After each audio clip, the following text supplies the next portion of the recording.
The Sister of the Baroness by Katherine Mansfield. Narrated by Harry Dobby.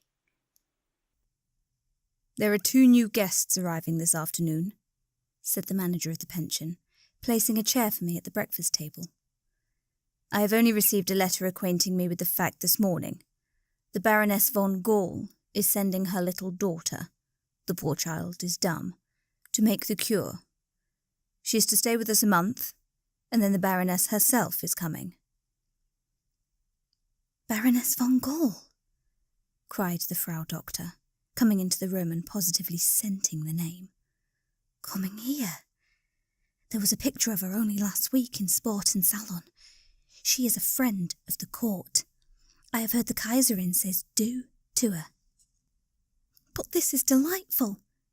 I shall take my doctor's advice and spend an extra 6 weeks here. There is nothing like young society." "But the child is dumb," ventured the manager apologetically. "Bah! What does that matter? Afflicted children have such pretty ways." Each guest who came into the breakfast room was bombarded with the wonderful news. "The Baroness von Gall is sending a little daughter here. The Baroness herself is coming in a month's time." Coffee and rolls took on the nature of an orgy. We positively scintillated. Anecdotes of the high-born were poured out, sweetened and sipped. We gorged on scandals of high birth generously buttered. "They are to have the room next to yours," said the manager, addressing me.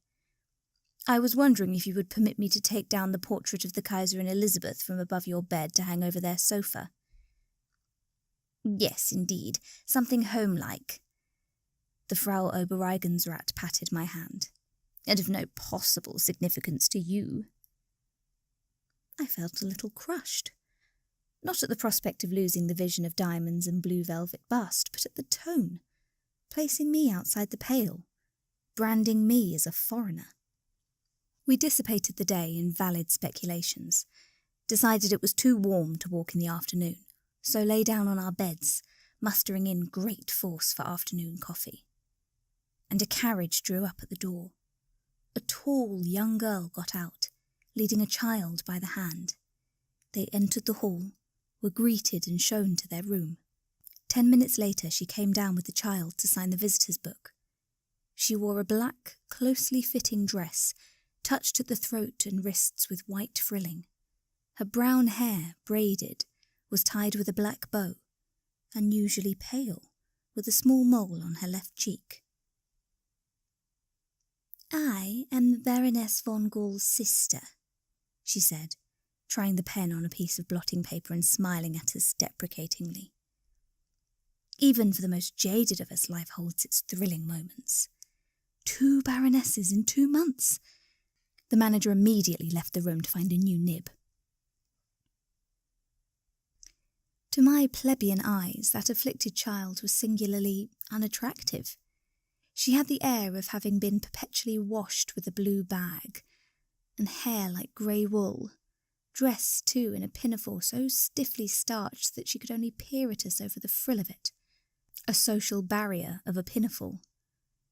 And perhaps it was too much to expect a noble aunt to attend to the menial consideration of her niece's ears.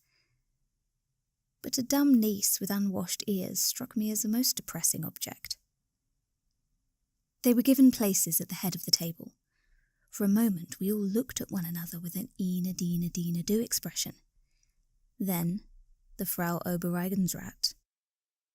"I hope you are not tired after your journey?" "No," said the sister of the Baroness, smiling into her cup. "I hope the dear child is not tired," said the Frau Doctor. "Not at all." I hope you will sleep well tonight," the Herr Oberlehrer said reverently. "Yes." The poet from Munich never took his eyes off the pair. He allowed his tie to absorb most of his coffee while he gazed at them exceedingly soulfully. Unyoking Pegasus, thought I. Death spasms to his odes to solitude. There were possibilities in that young woman for an inspiration, not to mention a dedication, and from that moment his suffering temperament took up its bed and walked. They retired after the meal, leaving us to discuss them at leisure. "There is a likeness," mused the Frau Doctor. "Quite. What a manner she has, such reserve, such a tender way with the child." "Pity she has the child to attend to," exclaimed a student from Bonn.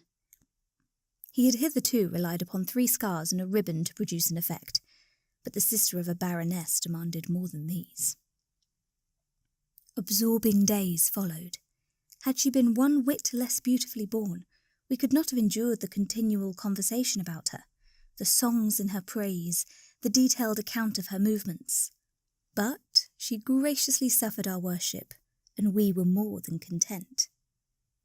The poet she took into her confidence. He carried her books when we went walking. He jumped the afflicted one on his knee, poetic licence this, and one morning brought his notebook to the salon and read to us. "The sister of the Baroness has assured me she is going into a convent," he said. That made the student from Bonn sit up. "I've written a few lines this last night from my window in the sweet night air." "Oh, your delicate chest," commented the Frau Doctor. He fixed a stony eye on her, and she blushed. "I have written these lines. Ah, will you to a convent fly, so young, so fresh, so fair, spring like a doe upon the fields, and find your beauty there?" 9 verses, equally lovely, commanded her to equally violent action. I am certain that had she followed his advice, not even the remainder of her life in a convent would have given her time to recover her breath. "I have presented her with a copy," he said, "and today we are going to look for wild flowers in the wood." The student from Bonn got up and left the room. I begged the poet to repeat the verses once more. At the end of the 6th verse I saw from the window the sister of the Baroness and the scarred youth disappearing through the front gate, which enabled me to thank the poet so charmingly that he offered to write me out a copy. But we were living at too high pressure in those days, swinging from our humble pension to the high walls of palaces. How could we help but fall? One afternoon the Frau Doctor came upon me in the writing room and took me to her bosom. "She has been telling me all about her life," whispered the Frau Doctor. "She came to my bedroom and offered to massage my arm. You know I am the greatest martyr to rheumatism, and fancy now, she has already had 6 proposals of marriage. Such beautiful offers, I assure you I wept, and every one of noble birth. My dear, the most beautiful was in the wood. Not that I do not think a proposal should take place in the drawing-room. It is more fitting to have 4 walls, but this was a private wood. He said, the young officer, she was like a young tree whose branches had never been touched by the ruthless hand of man. Such delicacy." She sighed and turned up her eyes. "Of course, it is difficult for you English to understand when you're always exposing your legs on cricket fields and breeding dogs in your back gardens. The pity of it. Youth should be like a wild rose. For myself, I do not understand how you women ever get married at all." She shook her head so violently that I shook mine too, and a gloom settled around my heart. It seemed we were really in a very bad way. Did the spirit of romance spread her rose wings only over aristocratic Germany? I went to my room, bound a pink scarf about my hair, and took a volume of Morrick's lyrics into the garden. A great bush of purple lilac grew behind the summer house. There I sat down, finding a sad significance in the delicate suggestion of half-mourning. I began to write a poem myself. They sway and languish dreamily, and we, closed-pressed, are kissing there. It ended. Closed-pressed did not sound at all fascinating. Savoured of wardrobes. Did my wild rose then already trail in the dust? I chewed a leaf and hugged my knees.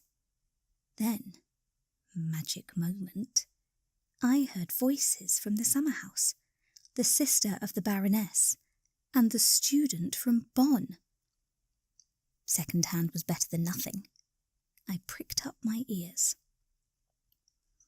"What small hands you have," said the student from Bonn.